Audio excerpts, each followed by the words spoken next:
How can I proceed? Say what? You want to go away from AI engineering? Okay. So my advice to you is Mastery by Robert Greene.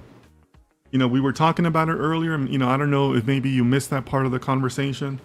You're also new. I don't recognize your name, so maybe you haven't seen my other content, but honestly, that's my advice to you, Mastery by Robert Greene.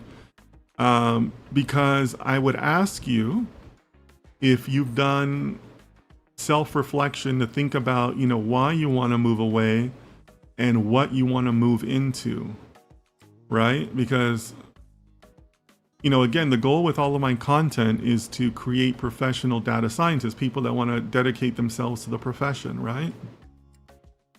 But when I see somebody approach me with a similar pattern like this, then I think this is somebody who's just jumping from job to job, right? So I would ask you if you're kind of, you should be taking the time to kind of reflect and see what field you really want to go into. Because because AI engineering is super hot right now, right? Like you should be having no trouble finding jobs or, moving forward in your career. But if you want to move away from that, then how do you know that data engineering is for you, right?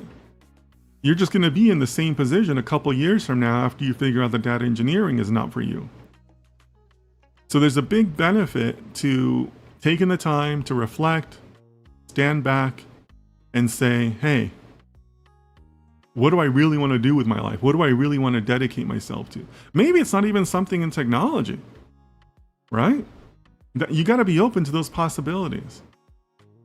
Maybe you want to do something else. Maybe like your real passion is to open a restaurant or do something else that, that's not even related to technology.